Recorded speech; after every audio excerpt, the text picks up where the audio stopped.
Bueno, hermanos, buenas noches. Estamos aquí como todos los miércoles.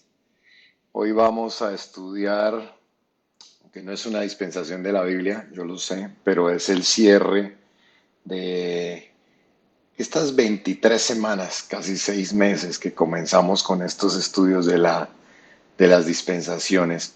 Y la semana pasada terminamos la dispensación 7. Y por eso quería hoy un poco como cerrar con la eternidad, cerrar así como empezamos con una introducción, cerrar con la eternidad. Porque como les digo, aunque la eternidad no es una dispensación, ya vimos las 7 dispensaciones, la he colocado como parte de la serie, como para que quede de cierre, porque creo que necesitamos darle un cierre a este estudio. Y quiero que recordemos que cada dispensación empieza con una nueva oportunidad, con una nueva historia que Dios da, una nueva oportunidad que da al ser humano y siempre termina con un juicio. Acuérdense que empieza con la oportunidad de la dispensación y siempre el final de la dispensación viene con un juicio. Entonces, es como ese ciclo que se viene repitiendo, pues eso son 7 dispensaciones, ¿cierto?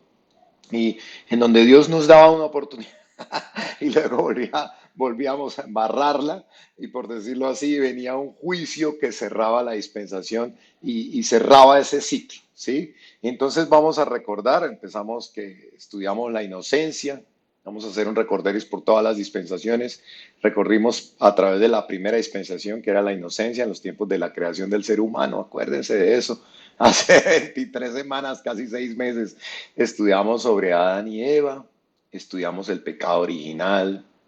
Vimos también en esa dispensación cómo la serpiente era muy astuta, realmente astuta, que a los ojos de Eva hizo que el árbol se viera codiciable. Y hablábamos un poco qué es lo que nos pasa hoy en día con Satanás, que él hace que las cosas malas las veamos como buenas. Vimos que entonces el hombre quiso ser como Dios y por eso terminamos expulsados del paraíso, ¿sí? Estudiamos los posibles sitios donde creíamos y históricamente pareciera que estuvo el Edén inicial. Entonces, con la salida del paraíso, pues vino el juicio y venía la nueva dispensación, que era la conciencia. Estudiamos a Caín y Abel, estudiamos los Nefilim, estudiamos la tierra de Nod, estudiamos toda la descendencia de Set y cómo esta dispensación terminó con el diluvio, ¿sí? Y dando inicio a una nueva dispensación. Acuérdense, el diluvio es el juicio, dando inicio a una nueva dispensación que es la dispensación del gobierno humano, ¿verdad? Entonces, esta dispensación empieza con un nuevo comienzo, con el desembarco y una nueva oportunidad para la humanidad. Y estudiamos, no sé si recuerdan, el episodio de la desnudez de Noé, estudiamos lo que pasó con la descendencia de Sem, que traía, sí, que era que de ahí salía Abraham y donde había una bendición, pero por el otro lado estudiamos también la descendencia de Cam, que fue para maldición y que de ahí habían salido los amorreos y los filisteos y todos estos pueblos que habían terminado siendo enemigos del pueblo de Dios, ¿sí?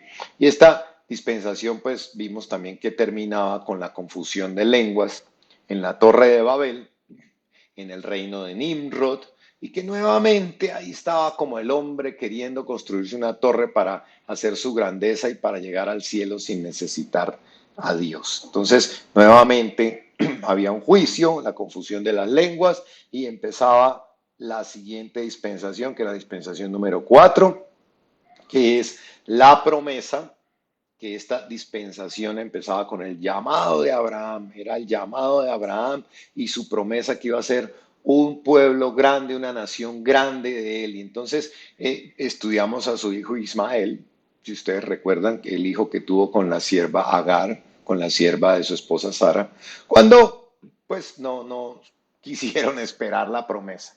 Posteriormente viene el nacimiento de Isaac, ese sí era el hijo de la promesa, y estudiamos la descendencia de ellos en Jacob, quien acuérdense que es cambiado de nombre a Israel, y de ahí es de donde descienden las 12 tribus del pueblo de Dios. Estudiamos también la historia de José el soñador, Acuérdense que sus hermanos lo vendieron, lo metieron en una cisterna, lo querían matar, lo terminan vendiendo a una caravana de ismaelitas y vemos cómo esta caravana de ismaelitas tenía toda la relación con el primer hijo de Abraham, Ismael, que pues, por decirlo así, había sido el error de no haber podido esperar en Dios la promesa, pero Dios aún de nuestros errores saca lo mejor y utiliza nuestros errores para cosas buenas. Y vimos también cómo a raíz de que hay una hambruna sobre la tierra, ellos terminan yendo a Egipto y por causa de este viaje y por causa de que se quedaron allá, pues terminan siendo esclavos y oprimidos por los egipcios y entonces ahí viene el juicio sobre la esclavitud. Vimos la dispensación número 5 también, con un nuevo comienzo en la dispensación número 5 que es la dispensación de la ley. Un nuevo comienzo con el levantamiento del libertador Moisés y su éxodo de Egipto. Estudiamos, acuérdense, los 10 mandamientos. Vimos que todos los líderes después de Moisés, vimos a Josué, ¿se acuerdan? Que fue que llevó al pueblo de Israel a pasar el río Jordán hacia la tierra prometida. Vimos también al primer rey, que era Saúl, y al segundo, David. Vimos cómo sucedía todo esto, cómo Saúl fue desechado por no haber obedecido. En ese momento estudiamos que era mejor la obediencia, ¿verdad? Y vimos también entonces al hijo de David, Salomón, quien fue el que construyó el primer templo. Estudiamos que el pueblo, pues una y otra vez, seguía apartándose de Dios, seguía alejándose de Dios, seguía pecando, hasta que vino la caída de Jerusalén por los babilonios. Y ahí estudiamos al profeta Daniel. Finalmente, estudiamos que esta dispensación, pues concluyó con el juicio de Dios sobre Jesucristo, que fue el que tomó realmente todo el juicio de esta dispensación y lo hizo para alcanzar la paz entre Dios y los hombres. Acuérdense que Jesucristo vino a pagar el precio con su sangre, con su vida, para que tuviéramos esa redención, ¿verdad?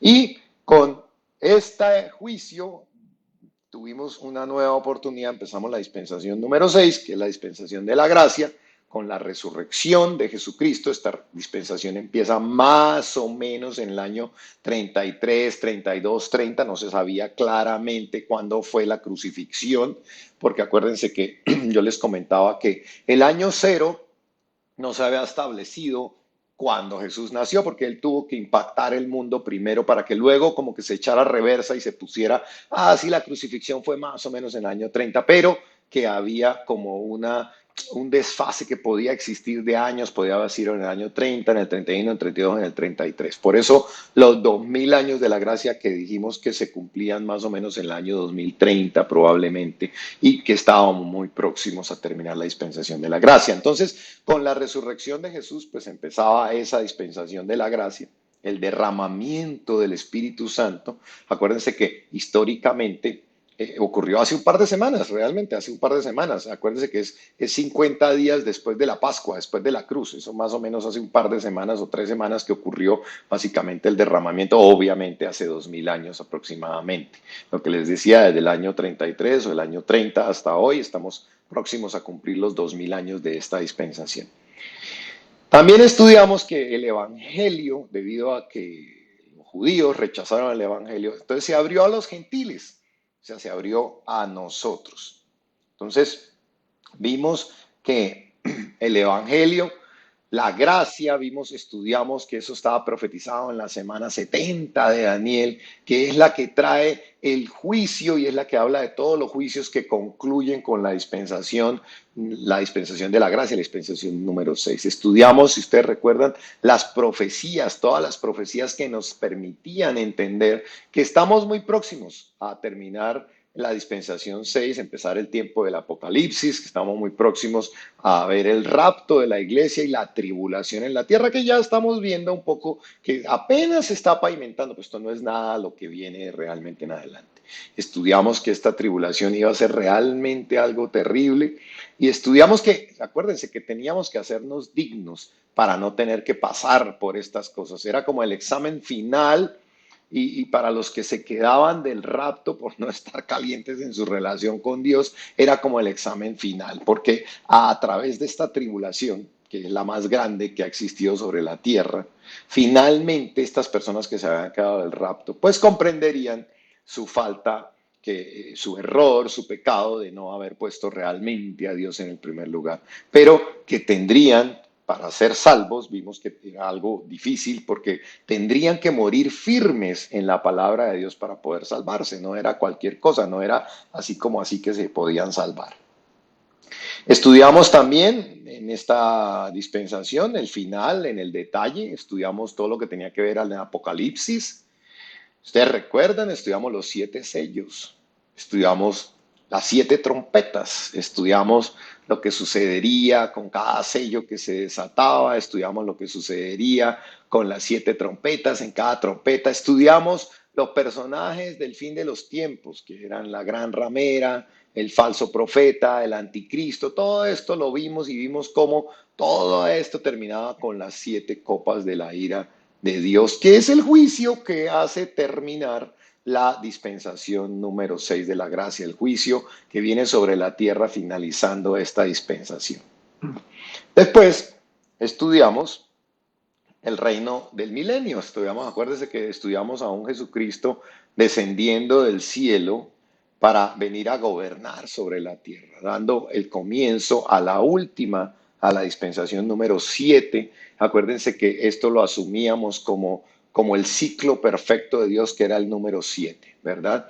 Entonces era como ese Jesucristo que viene a traer el día de descanso, porque acuérdense que la semana tiene 6 días y el séptimo día es el día de descanso. Entonces, esta dispensación 7 es como el día de descanso que está pronosticado también de la misma manera como Dios creó al mundo en 6 días y descansó uno, y nuestra semana tiene 6 días y descansamos uno. Estas 6 dispensaciones cumplían 6000 años y tenía todo el sentido que la séptima, que es de 1000 años, hacía por el séptimo día. Y entonces este es cuando empieza el reinado del milenio de Jesús y comienza, acuérdense que comienza con un Satanás que es atado y lanzado al abismo, pero que finaliza con una última prueba, porque Satanás era soltado nuevamente para engañar a las naciones. Y aquí estudiamos que estaríamos en la tierra, si ustedes recuerdan, y que al final del milenio pues serían levantados todos los muertos para presentarse ante el gran trono blanco. Y entonces nuevamente esta dispensación 7 también termina con un juicio. Y entonces vimos que allí ocurriría la segunda muerte y que las almas de quienes no estaban escritos en el libro de la vida, estas serían arrojadas al lago de fuego y azufre, junto con Satanás, que había sido también juzgado y destruido en el final de esta dispensación. Finalmente vimos que la nueva Jerusalén descendería del cielo y para poder estar con Dios en toda su plenitud, que era el cielo nuevo y la tierra nueva, y que todo era restaurado al plan original de Dios, al Edén inicial, a la presencia de Dios completa para con el hombre, ¿verdad? Entonces, vamos a entender, a tratar de entender, porque este es un concepto muy complejo y voy a tratar de explicarlo de alguna manera, porque a veces pensamos en la eternidad como años y años y años, y de ahí surgen dudas como que, entonces, ¿quién creó a Dios? ¿O dónde estaba Dios antes? ¿O qué pasa después de la dispensación 7? O preguntas difíciles que realmente con este ejemplo que he traído en la noche de hoy, voy a tratar de explicar un poco mejor este tema de la eternidad. Entonces, voy a tratar de hacer una similitud con un libro, el libro de la historia de la humanidad. Entonces, el libro de la historia de la humanidad, perdónenme, pero estaba teniendo una interrupción aquí. El libro de la historia de la humanidad. Entonces, vamos a tratar de hacer una similitud porque a través de este ejemplo quiero tratar de que entendamos cuál es el concepto de la eternidad. Entonces, vamos a pensar en un libro que es la historia de la humanidad. Y vamos a pensar que este libro obviamente tiene un principio, como cualquier libro, tiene un principio y tiene un fin. Pero si pensamos en la historia de la humanidad, podemos pensar en las 7 dispensaciones. Es un libro que tiene, entonces, pensemos que tiene 7 capítulos, que inicia en el capítulo 1 con la dispensación uno y con la creación del hombre y que transcurre este libro capítulo por capítulo, de dispensación por dispensación, recorriendo las 7 dispensaciones, ¿sí? Y pensemos que es como un libro que de pronto tiene como 7.000 hojas porque son 7.000 años, entonces este libro, digamos que tiene como 7.000 hojas, en donde cada hoja es un año y a medida que van pasando las hojas, pues van transcurriendo los años hasta que se cumplen los 7.000 años o las 7.000 hojas del libro. Entonces recuerden que hablamos que habían previsto 7.000 años, acuérdense que dijimos que en la historia de la humanidad están previstos 7.000 años desde la primera dispensación hasta la última y el avance, pensemos que el avance de la lectura sobre las páginas del libro es como el paso del tiempo, ¿cierto? Pero eso no significa que antes de la página cero, pues Dios no existiera, ¿cierto? Porque el escritor existe antes de la página cero del libro. El escritor sigue existiendo aún después de la página 7.000 del libro. Entonces, ahora, la Tierra tiene más o menos 6.000 años, pues entre los versículos 1 y 2 del Génesis, hay teorías que dicen que entre el versículo 1 y 2 hay miles de años, porque algo sucedió entre la creación inicial y el versículo 2 ya habla de que la Tierra aparece en tinieblas. La teoría dice, o los teólogos y los que han estudiado muchísimo más este tema, dicen que la tierra fue creada y ahí habitaban los ángeles y habitaba Lucifer, y entre la 1 y el versículo 2 la tierra ya aparece en tinieblas y que eso viene derivado de la caída de Lucifer y la rebelión de los ángeles caídos, pues prácticamente, ¿cierto? Porque aparece ya la tierra en tinieblas. Entonces, lo que no podemos saber cuántos años hay entre el versículo 1 y el versículo 2, pero lo que sí podemos saber es que desde la creación del hombre hay 6.000 años hasta hoy, más o menos, mal contados, más 1.000 años que vienen del milenio, lo que da los 7.000 años, igual a como lo cuenta el calendario judío. Y a veces no se han preguntado, yo me preguntaba cuando leía, ¿por qué dejar tanta descendencia y tanta descendencia? Y uno a veces llega a unos versículos en donde tal hizo tal y tal nació de tal y dejan toda una descendencia y un linaje como parte aburrida de leer, pero todo esto tiene un propósito. Bueno, ahora, el tiempo, esto que quiero que entendamos, el tiempo, el paso de las hojas, es algo que está contenido en el libro. ¿Sí? Porque a medida que se leen las páginas, el tiempo va avanzando. Sin embargo, como les dije, el escritor no está sujeto a las páginas del libro, ni tampoco al tiempo que dura el libro, porque él está por fuera del libro. Vamos a leer el Salmo 92 en la versión Nueva Biblia Viva que dice, antes de que los montes fueran creados, antes que la tierra fuera formada, mire cómo lo enseña la palabra, tú eras Dios, sin principio ni fin. Entonces vemos aquí con la palabra que Dios no tiene principio ni fin. Antes de que la tierra fuera formada, tú eras Dios, sin principio ni fin. Porque Dios, acuérdense que estamos pensando que el libro es como el libro de la creación y el libro de la historia humana. Entonces, Dios está por fuera del libro. Dios existía antes de que existiera el libro, ¿sí? Entonces, no tiene principio ni fin. Es algo, el principio y el fin de los tiempos es algo que aplica solo al libro. Nosotros los que vivimos dentro del libro, vivimos por el tiempo y sujetos al tiempo, pero por fuera del libro este concepto ya no aplica. Este concepto lo vivimos únicamente los que estamos dentro del libro. Entonces vamos a pensar en el comienzo de nuestro libro, nuestra historia. Ya empecemos entendiendo, ya lo acabamos, por favor traten de seguirme en esto. Yo sé que es algo complejo, enredado, pues, pero tratemos de pensar que Dios está por fuera del libro, con lo cual no está sujeto al tiempo. Entonces, en el principio Dios crea el tiempo y el espacio, como cuando igual un escritor empieza a formar, a tomar el libro y a escribir las páginas del libro. Y vemos como Génesis 1 dice, en el principio creó Dios los cielos y la tierra. Dios empieza el libro y dice creó en el principio, le da un principio. Entonces, en el principio del libro, él tomó las hojas, organizó las hojas, cogió la pasta y empezó a tejer las hojas y empezó a escribir. En el principio de su creación. No está hablando en el principio de todo, porque acuérdense que Él está por fuera, Él existe. El libro y el tiempo es algo que está contenido en nuestra historia. Está hablando del principio de su creación. Y entonces vemos que a medida que Él empieza a hablar las palabras, o a medida que el escritor empieza a escribir, las palabras del escritor son las que dan vida al libro. La palabra del escritor da vida a los personajes del libro, a las cosas que se dicen en el libro. La palabra de Dios nos crea a nosotros. La palabra de Dios es la que nos crea a nosotros. Es algo, pensemos que es algo como similar, como cuando uno tiene el libro, empieza a leerlo y a medida que en el libro de pronto se habla de un personaje, se habla, se muestra alguna historia, se describe una situación, eso se empieza a crear dentro de nuestra mente cuando lo estamos leyendo. Entonces, cuando el libro describe estos paisajes y este paisaje empiezan a crearse y los personajes empiezan a crearse en nuestra mente, ¿cierto? Ahora, si estamos inmersos en las páginas del libro, pues a medida que vamos viviendo sobre el libro o a medida que vamos leyendo el libro, vamos conociendo al escritor, pero a través de sus palabras.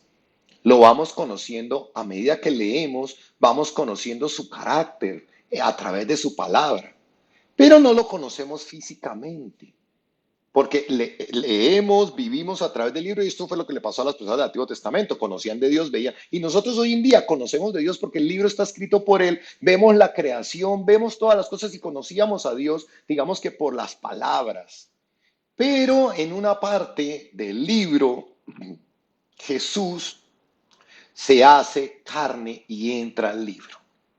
Hace 2000 años, terminando la dispensación de la ley y empezando la dispensación de la gracia. Entonces Dios, esas palabras y esa creación y esa palabra que había dado vida a toda la creación, como lo vimos ahorita en esta imagen, que a medida que nosotros vamos leyendo esa, se crea en nuestra mente la imagen igualmente, de igual manera Dios crea a través de su palabra. Entonces, eso viene y aparece ya dentro del libro. ¿Para qué aparece dentro del libro? Porque Jesús es esa palabra hecha carne. Es el verbo hecho carne. Es Dios viniendo a vivir dentro de nuestra historia de la humanidad, dentro del libro. ¿Para qué? Para que lo pudiéramos conocer, porque lo conocíamos a través de su palabra y lo que había hecho y lo que había creado, pero no lo habíamos visto realmente. Entonces viene Dios en forma de Jesucristo, hecho carne como nosotros, lo podíamos tocar, esa palabra hecha carne, como lo relata Juan, exactamente. Dice Juan 1:14, y aquel verbo, o sea, la palabra, en otras versiones dice la palabra, aquella palabra, fue hecho carne, carne como nosotros, entró al libro, se puso inmerso dentro de nuestra historia y habitó entre nosotros. Y vimos su gloria, gloria como del unigénito del Padre, lleno de gracia y de verdad. Entonces, antes de Jesucristo, conocíamos a Dios solo a través de su palabra, acuérdense, y a través de su creación, de lo que había hecho, porque eso todo había sido hecho por su palabra. Porque toda la creación sabemos que habla de Dios. Veámoslo en Romanos 1:20, dice, porque las cosas invisibles de Él, o sea, las cosas invisibles de Dios, su eterno poder y deidad, se hacen claramente visibles. O sea, nosotros no podemos ver a Dios como tal, pero Dios se hace visible desde la creación del mundo, siendo entendidas por medio de las cosas hechas.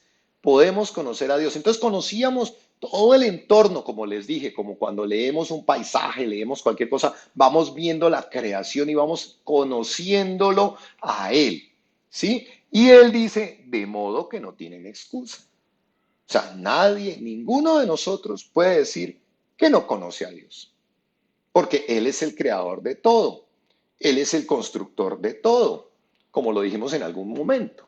Toda pintura tiene un pintor, toda escultura tiene un escultor, todo edificio tiene un constructor, no se hizo solo.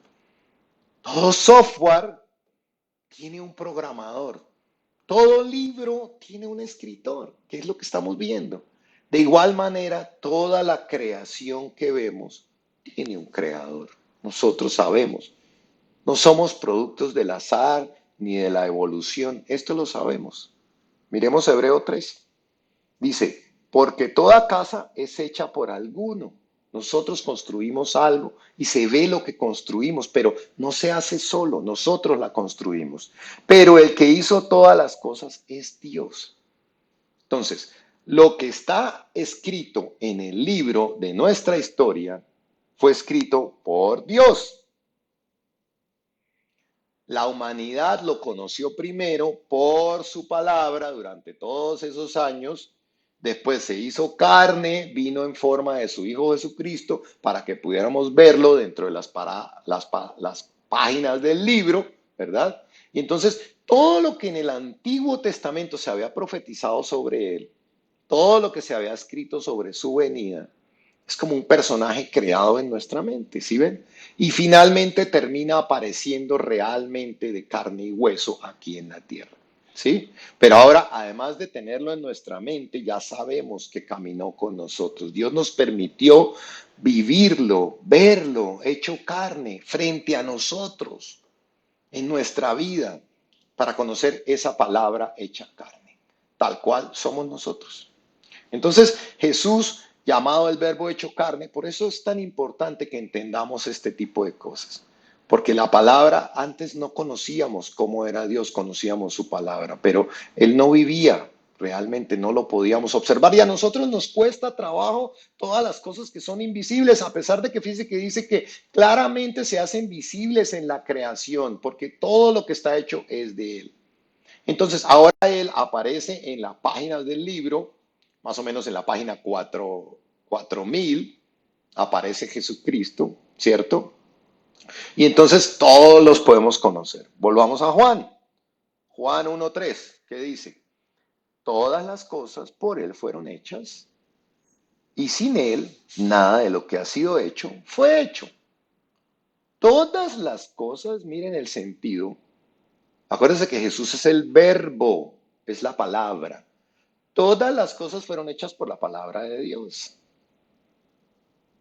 Todo lo que escribe el escritor se crea en nuestra mente. Y sin la palabra, o sea, sin el verbo, o sea, sin Jesucristo, nada de lo que ha sido hecho fue hecho. La palabra de Dios es la que creó absolutamente todas las cosas, lo sabemos en Génesis. Dios dijo, hágase la luz y la luz fue hecha. La palabra de Dios fue la que creó todo, como las letras del escritor crean la imagen en nuestra mente. Y Jesús sabemos que es ahora hecho esa palabra hecha carne para que estuviera en el mundo, para los que estaban en el mundo pudieran verlo. Ahora, nosotros hacemos parte del capítulo 6, que es la dispensación 6. Estamos viviendo nuestra vida en ese capítulo, la dispensación de la gracia. Ahora, este capítulo, lo hemos visto, todas las profecías, tiene 2000 hojas. Y nosotros más o menos vivimos entre 80 y 100 hojas, o sea, aparecemos en el libro durante más o menos 80 o 100 páginas, ¿sí? De este gran libro de 7000 páginas. Nosotros aparecemos únicamente como entre 80 o 100 páginas del libro, ¿sí? Sabemos que este capítulo 6 está próximo a terminar, porque si empezamos a leer, estamos en la página 5900 y algo. Estamos casi a terminar el capítulo 6 para empezar el capítulo 7. Sabemos que está escrito que al final del capítulo 6 todo lo que va a suceder y está escrito todo lo que va a suceder en el capítulo 7. De hecho, nos lo vienen contando desde unos capítulos antes. Sabemos que vendrá Jesucristo, otra vez aparecerá, así como apareció hace 2000 años en el capítulo 5, otra vez aparecerá en el capítulo 6. Y esto nos lo ha dejado escrito el escritor para que lo sepamos. Y aparecerá nuevamente en el libro en la vida de los seres humanos, tal como lo hizo hace 2000 años. Y todo está escrito desde el Antiguo Testamento, antes de que viniera por primera vez, está escrito todo eso. El escritor lo dejó escrito y se ha cumplido la mitad. Ya sabemos que se cumplió todo lo que se había profetizado en el Antiguo Testamento y sabemos que se cumplirá porque la palabra de Dios no falla, porque está escrito y ya vimos que era realidad. ¿Sí? Entonces, en este final del capítulo 6, Jesús vendrá nuevamente y solo faltarán 1000 páginas para que termine este capítulo 7 y termine todo este libro de la historia de la humanidad. Y durante este capítulo 7 Jesús estará los 1000 años que faltan, los 1000 hojas que faltan, estará con los personajes del libro, viviendo ahí dentro del libro. Y así termina la historia de nuestra humanidad. Ahora, vamos a ver entonces que el verbo es la vida. Vamos a entender que Jesús es la vida, sabemos que es el verbo. Vamos a ver que la palabra es la vida. Vamos a leer Juan. Juan 1. En él estaba la vida y la vida era la luz de los hombres. Esto nos enseña que en Jesús, en la palabra, en el verbo está la vida. Vuelvo y repito, igualito piensen en la similitud que cuando yo leo un personaje del libro y este personaje es descrito, este toma vida para mí, se vuelve real en mi mente y en mi imaginación. De la misma manera, esta vida, la misma palabra, es la que nos da vida a nosotros dentro del libro. De lo contrario, pues no existimos en el libro. Es realmente el escritor quien nos da vida en el desarrollo del libro. De lo contrario, nuestro personaje, pues simplemente no existiría. Ahora, nosotros estamos viviendo dentro de la historia del libro. Nosotros hacemos parte de la historia del libro. Pero una vez termine el libro, Dios nos promete que podemos existir fuera del libro. Eso es maravilloso. Lo único que nos pide el escritor de este libro, para que cuando se llegue a la página 7000 del libro y sigamos existiendo después, es que le creamos a él lo que él ha escrito. Que ahora deseemos conocerlo y deseemos trascender el libro. Veamos cómo nos enseña Juan qué es la vida eterna. Me encanta cuando leía este versículo. Juan nos deja claro qué es la vida eterna. Juan 17:3 dice, y esta es la vida eterna, que te conozcan a ti, el único Dios verdadero, y a Jesucristo, a quien has enviado. Conocer a Dios, mientras estamos dentro del libro, nos trae vida espiritual nuevamente. Todos sabemos que tenemos el espíritu corrupto y muerto. Y eso nos permitirá vivir fuera del libro, que cuando el libro se acabe podamos seguir viviendo. Yo te pregunto hoy, ¿qué tanto conoces de Dios o qué tanto conoces a Dios? Porque mucha gente conoce de Dios y pocos conocen a Dios. ¿Qué tanto tiempo inviertes conociendo a Dios? Porque ahí lo está diciendo. Esta es la vida eterna, que te conozcan. Porque ahí está la vida eterna. De esta manera, aquellos que, digamos que vivieron en las primeras páginas del libro, los que vivieron en la parte intermedia y nosotros que vivimos ahora al final del capítulo 6, todos podremos tener una vida cuando acabe el libro. Porque el creador, vuelvo y lo repito, no está inmerso en las páginas del libro. Entonces, el exterior del libro es la eternidad. Esto es algo que quiero que entiendan. No es que van a pasar años y años y años en la eternidad. En la eternidad no existe el tiempo porque el tiempo es algo que está dentro del libro. El tiempo es algo que solo sucede dentro del libro. Dios está por fuera del libro. Ahora, el exterior del libro, o sea, la eternidad, es estar con Dios. Lo vimos ahorita, es conocerle a Él. Conocer a Dios es estar en la eternidad. ¿Conoces suficientemente tú a Dios para confiar en Él? ¿O de pronto has puesto tu esperanza en las cosas del mundo, en tu trabajo, qué sé yo, en las acciones, en el crecimiento del país, ¿En quién estás depositando tú tu confianza?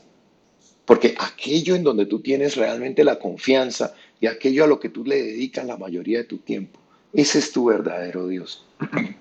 ¿Es tu esperanza acaso tu esposo o tu esposa? ¿Es tu esperanza acaso tu trabajo? ¿Es tu esperanza acaso el presidente o un gobierno? Dios nos ve, Dios nos mira, Dios es quien nos guarda, Dios es quien nos da esta esperanza de la vida eterna. Y si la eternidad es que le conozcamos, ¿verdad? Entonces, ¿cómo puede alguien entrar a la eternidad si no le conoce desde ahora? No puede entrar a la eternidad porque la eternidad es que le conozcamos. Entonces, alguien que no le conoce no puede entrar a la eternidad. Necesitamos conocerle ahora mientras estamos en este cuerpo para poder pasar tiempo con él cuando el libro acabe o cuando partamos del libro. De lo contrario, no podemos tener eternidad porque claramente lo acabamos de leer por Juan. La eternidad es conocerle a él. Vamos a leer Primera de Pedro. Dice, Primera de Pedro, capítulo 1, versículos del 3 al 7, dice, bendito el Dios y Padre de nuestro Señor Jesucristo, que según su grande misericordia nos hizo renacer para una esperanza vida, por la resurrección de Jesucristo de los muertos. Eso fue la obra más grande que él hizo. ¿Para qué? Para una herencia incorruptible. Ahora vamos a analizar cada una de estas cosas. ¿Cuál es nuestra herencia? Una herencia incorruptible, incontaminada e inmarcesible, reservada en los cielos para vosotros, que sois guardados por el poder de Dios mediante la fe, para alcanzar la salvación que está preparada para ser manifestada en el tiempo postrero, en lo cual vosotros os alegráis, aunque ahora por un poco de tiempo, si es necesario, tengáis que ser afligidos en diversas pruebas, para que sometida a prueba vuestra fe, mucho más preciosa que el oro, el cual es perecedero, se prueba con fuego, sea hallada en alabanza, gloria y honra cuando sea manifestado Jesucristo. Entonces, mire, empieza uno a leer y ve que Pedro habla en tiempo pasado, dice, Dios nos hizo tiempo pasado, a quienes nos entregamos a Él y lo hemos recibido como nuestro Señor y nuestro Salvador, ya nos dio vida. Acuérdense, esto ya lo estudiamos. Cuando recibimos el Espíritu Santo, vimos que el Espíritu Santo resucita todo nuestro ser.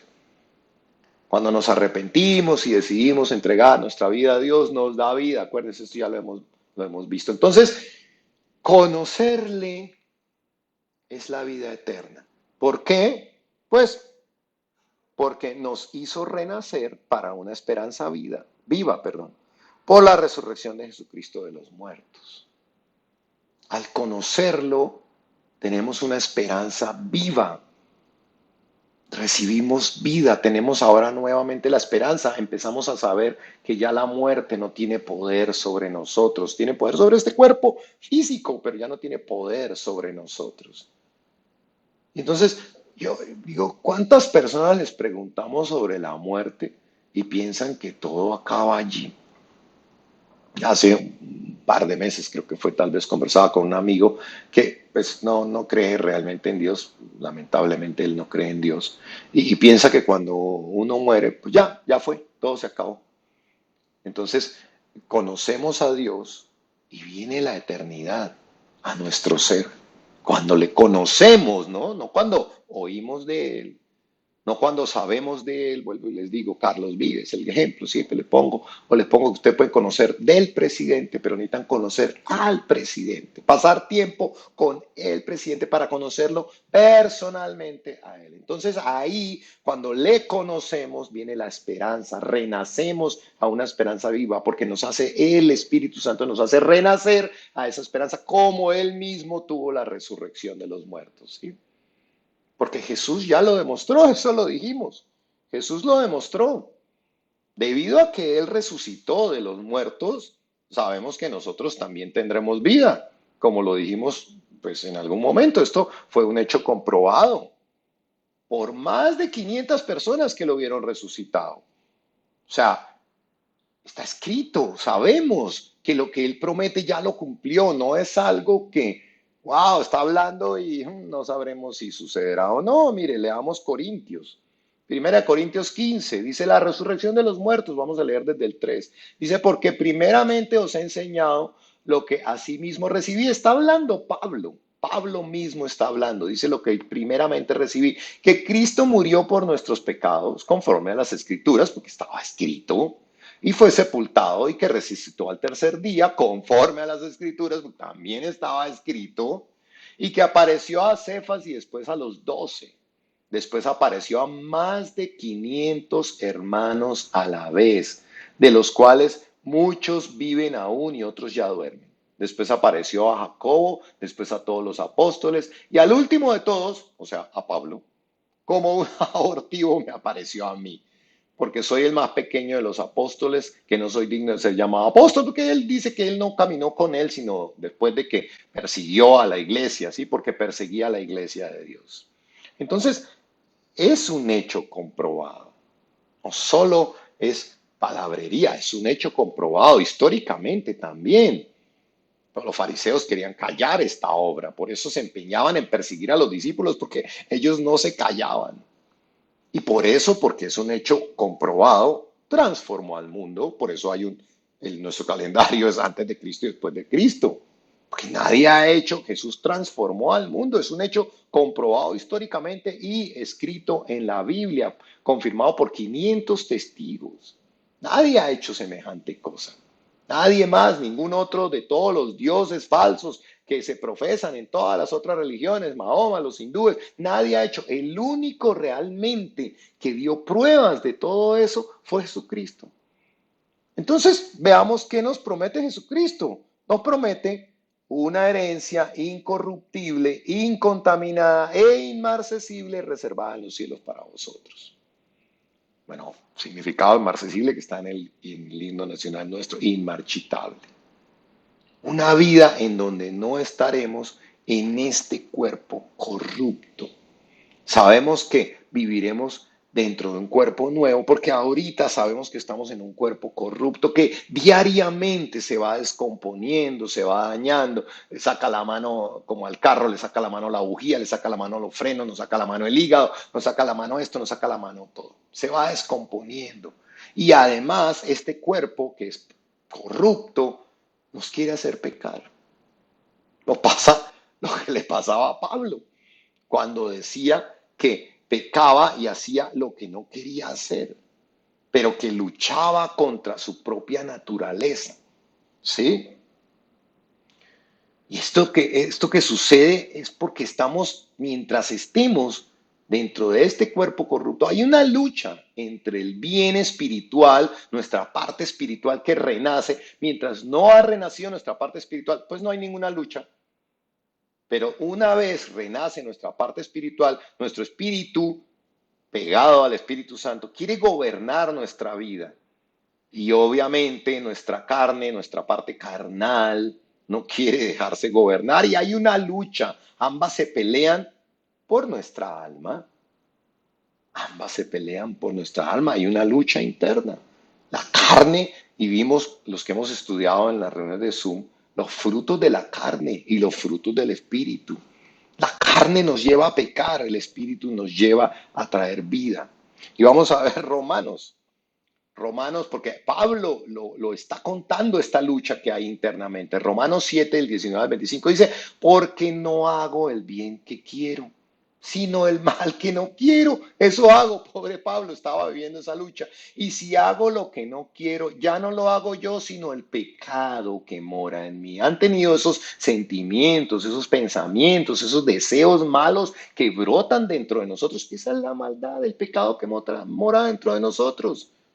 Dice Pablo, así que queriendo yo hacer el bien, hallo esta ley que el mal está en mí.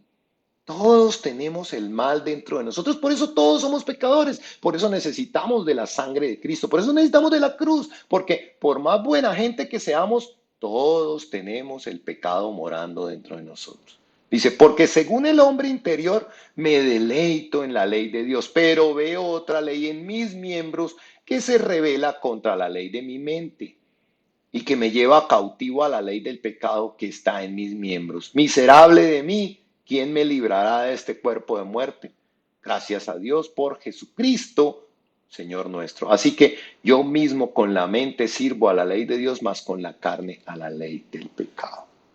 Entonces el pobre Pablo, el Espíritu Santo le estaba revelando al pobre Pablo lo que estaba sucediendo en esa lucha interior. Y entonces el pobre Pablo dice, nos lo deja por escrito lo mismo que nos sucede a nosotros. Probablemente algunos de ustedes se sientan a veces y dicen, pero ¿por qué esta lucha entre la vida y la muerte?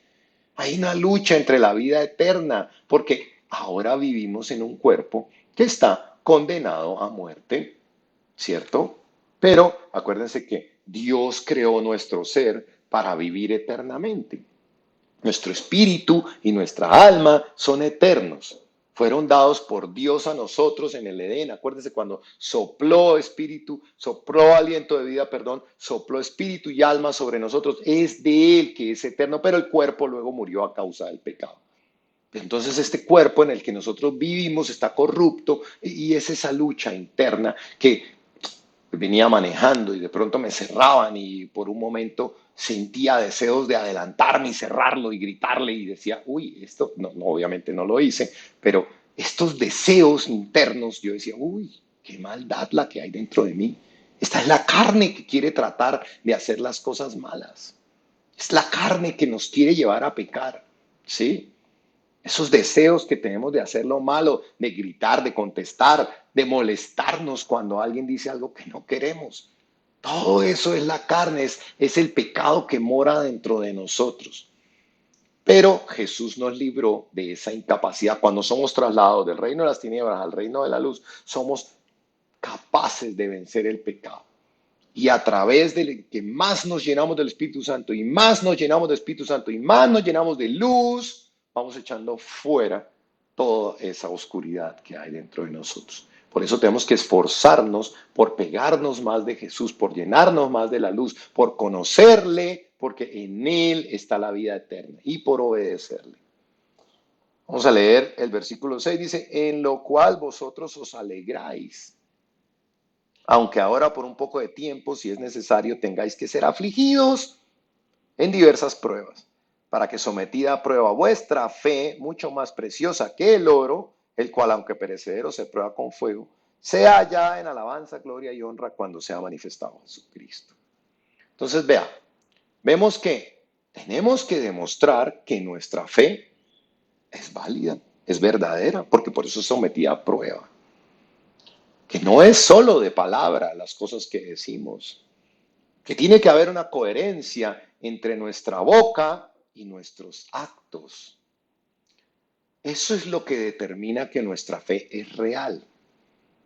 Y en las aflicciones, en la prueba, es cuando demostramos la fe en Dios. En las pruebas es que demostramos de qué estamos hechos realmente, qué es lo que hay en la profundidad de nuestro corazón. Porque vivir en la presencia de Dios no es cualquier regalo, no es cualquier cosa, no se puede comprar. Es lo más maravilloso que cualquier ser humano puede soñar. ¿Has sentido tú esa paz, esa alegría, ese gozo cuando su presencia se manifiesta alrededor tuyo? Ahora imagínate estar en la presencia completa y en la plenitud de Dios. Entonces sabemos que debemos ser probados, debemos ser refinados, pasados por fuego, porque como el oro cuando se derrite hace flotar las impurezas, de igual manera cuando nosotros somos pasados por fuego, se conocen las verdaderas intenciones del corazón para hacer salir a flote esas impurezas, la queja, la rebeldía, si es que la tenemos, porque cuando las cosas van bien, todos somos angelitos. Pero cuando entramos a una prueba, ¿sí? Cuando dice ahí que entramos a una prueba, para que sea sometida a prueba vuestra fe, cuando entramos a una prueba se ven las impurezas. Ahí es donde sale realmente lo que está en nuestro corazón. Dice que es mucho más preciosa que el oro, nuestra fe es más preciosa que el oro. Y que el oro, aunque es perecedero, se prueba con fuego. Entonces somos probados con fuego. porque la fe es más valiosa que cualquier otra cosa en el mundo, lo hemos visto. Sin fe es imposible agradar a Dios y la fe es la que nos trae esa salvación de creerle a Jesucristo. Dios es el dueño de toda la tierra, Dios es el dueño de todas las riquezas, a Él no lo impresionamos con nada, pero nuestra fe, nuestro carácter, nuestro corazón, eso es lo que Él anhela. Allí es donde tenemos los verdaderos frutos que decimos de conocerle. Allí es donde debemos demostrar que sí nos esforzamos para estar con Él. Aunque nos equivocamos y está esa ley dentro de nosotros que nos lleva a pecar, nos esforzamos por conocerle, porque la vida eterna está en conocerle. Ninguno de nosotros es capaz de encontrar la santidad pura, eso solo lo logró Jesús. Debemos buscar la santidad porque es una muestra, es una demostración de que queremos estar con Él, porque Dios es santo y no soporta el pecado, por eso la sangre de Cristo tiene que cubrirnos para que nosotros nos acerquemos a Él. Entonces, encontramos en Dios la eternidad. Recibimos la vida al permanecer cerca de Él, conociéndole, para que podamos estar fuera del libro con el escritor. Cuando creemos, cuando nosotros tenemos esa fe y creemos, activamos el poder de Dios y ese poder es el mismo poder que levantó a Jesucristo de los muertos y nos levantará a nosotros también. Ya vimos que la resurrección fue un hecho histórico, ya vimos que fue comprobado, lo mismo entonces pasará con nosotros, porque el poder del Espíritu Santo es el que obra para la resurrección. Nosotros somos de Jesucristo porque tenemos el sello ya del Espíritu Santo en nosotros. Veamos Romanos 8. Dice, mas vosotros no vivís según la carne, sino según el Espíritu. Y es que el Espíritu de Dios mora en vosotros. Y si alguno no tiene el Espíritu de Cristo, pues no es de él. Pero si Cristo está en vosotros, el cuerpo en verdad está muerto a causa del pecado, pero además el Espíritu vive a causa de la justicia que nos dio Jesús. Y si el Espíritu de aquel que levantó de los muertos a Jesús mora en vosotros, el que levantó de los muertos a Cristo Jesús vivificará también vuestros cuerpos mortales por su Espíritu que mora en vosotros. ¿Sí? Entonces vemos que los que tenemos el Espíritu Santo somos de Él. Ha puesto un sello. Los que hemos nacido de nuevo somos de Jesucristo, pero los que no han recibido el Espíritu Santo no son de Él. Mire cómo lo dice, se lo repito. Y si alguno no tiene el Espíritu de Cristo, ¿qué pasa? No es de Él. Entonces el que no ha nacido de nuevo no es de Él. Ya lo hemos estudiado, no importa lo buena gente que seas, no importa. Debes haberte entregado a Jesucristo y haberle conocido, ¿sí? Y les digo, no importa la religión, no es tener una religión como muchos creen, que por tener una religión son salvos. No, es haberle conocido porque entonces sí tendrás el Espíritu Santo dentro de ti y recordemos que la eternidad es conocerle. Entonces, si Cristo está en nosotros, está en vosotros, el cuerpo en verdad está muerto. Nosotros seguimos muertos a causa del pecado en el cuerpo, pero dice que el espíritu vive a causa de la justicia. Entonces, acuérdense que estábamos muertos en el espíritu y ahora a causa de que tenemos el Espíritu Santo, nuestro espíritu vive. Ya conocemos a Jesucristo, somos eternos. Aquel que pagó la deuda, recibimos la justicia de aquel que pagó la deuda por nosotros. Recuerden que la palabra dice, buscad primeramente el reino de Dios y su justicia. Eso es lo más importante. Una vez nos aseguramos como hijos de Dios, como somos justificados, una vez que tenemos eso, ya todo el resto es herencia. Dice, y si el espíritu de aquel que levantó de los muertos a Jesús mora en vosotros, el que levantó de los muertos a Cristo Jesús vivificará también vuestros cuerpos mortales por el espíritu que mora en vosotros. Estaremos listos para la eternidad, estaremos listos ya. Cuando le conocemos, estamos listos, ya vivos internamente, porque el Espíritu Santo que levantó a Jesús, comprobado, nos levantará a nosotros. ¿Quién dice amén? Es una promesa. Ahí es donde está la eternidad. Es conocer a Jesús. Ahí está la vida eterna, conocerle para que cambie nuestra vida. Yo digo, si hoy no has cambiado, es porque no le has conocido. Porque cada pecador, al igual que todos nosotros, cada pecador que ha sido tocado verdaderamente por Jesús, transformó su vida. Y si no has cambiado de rumbo 180 grados, probablemente es porque no has sido tocado por Jesús. Probablemente no le conoces verdaderamente. Tal vez tienes una religión, pero no tienes una relación. Porque donde Jesús toca, hay cambio. Hay cambio. Bueno, vamos a cortar aquí y vamos a continuar la segunda parte de la eternidad la semana que viene. Es muy importante esto.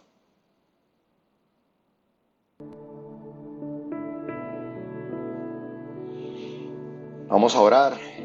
Padre mío, gracias, Señor, por permitirnos entender estos conceptos en la noche de hoy, por permitirnos entender que el tiempo es algo que está sujeto a nuestra historia y a nosotros los seres humanos, Dios, porque tú eres eterno, tú estás por fuera de todo, Señor, tú eres el creador sin principio ni fin, Dios, y quieres pasar con nosotros, quieres que te conozcamos, quieres pasar, estar al lado nuestro, Señor. Hoy venimos a ti para conocerte más y más, Señor. Hoy te pedimos que tu Espíritu Santo nos permita esa vida, Señor, para conocerte y trascender esta vida, este libro, Señor, que tú has escrito, esta historia nuestra, Señor, trascender. Te pedimos, Dios, que nos llenes más de tu Espíritu Santo, que cada día nos permitas conocerte a ti. Perdóname, Señor, si no he pasado el tiempo suficiente cada mañana contigo, compartiendo contigo, entregándote mi corazón, entregándote mi alma, mis pensamientos, mis sentimientos, mis miedos, entregándote absolutamente mi vida, Señor. Perdóname. Quiero pasar más tiempo contigo. Quiero estar a tu lado, abrazarte, sentirte. Permíteme sentirte, Dios. Porque tú eres la vida eterna, porque tú eres la alegría, porque tú eres la paz, porque los frutos del Espíritu Santo es lo que yo anhelo tener para mi vida, Señor. No quiero vivir en la oscuridad, no quiero vivir en las tinieblas, no quiero vivir alejado de ti, Señor, porque moriré. ¿Para qué vivir sin ti, Señor? Dios, ten misericordia de nosotros. Hoy estamos aquí para buscarte, para decirte que derrames de tu gracia y tu favor sobre nosotros. Para pedirte por las personas que están a nuestro lado, que aún no te conocen, Señor, y no tienen la vida eterna dentro de ellos, Señor. Ten misericordia de ellos. Pon las palabras dentro de mí para poder hablarles y que te conozcan, Señor. Porque no importa qué religión asisten, porque no importa cuántas veces vayan a la iglesia, Señor, si no te conocen a ti, no tienen la vida eterna, Jesús. Ten misericordia de ellos, Dios. No los dejes en la oscuridad. No permitas que termine este libro, que permites que termine su historia, Señor, y ellos queden separados de ti, Padre. Ten misericordia de ellos, porque ese fue el propósito tuyo, Dios, que estuviéramos contigo. Bendito seas, Señor, por esta noche. Gracias, Padre, por la oportunidad de enseñar estas cosas que me revelas, por la oportunidad de estar aquí hoy tratando de explicar y conocer cada día más de ti, Dios. Bendito seas, amén. Hermanos, la semana entrante continuamos y cerramos este ciclo de 26 prácticamente semanas estudiando el tema de las dispensaciones.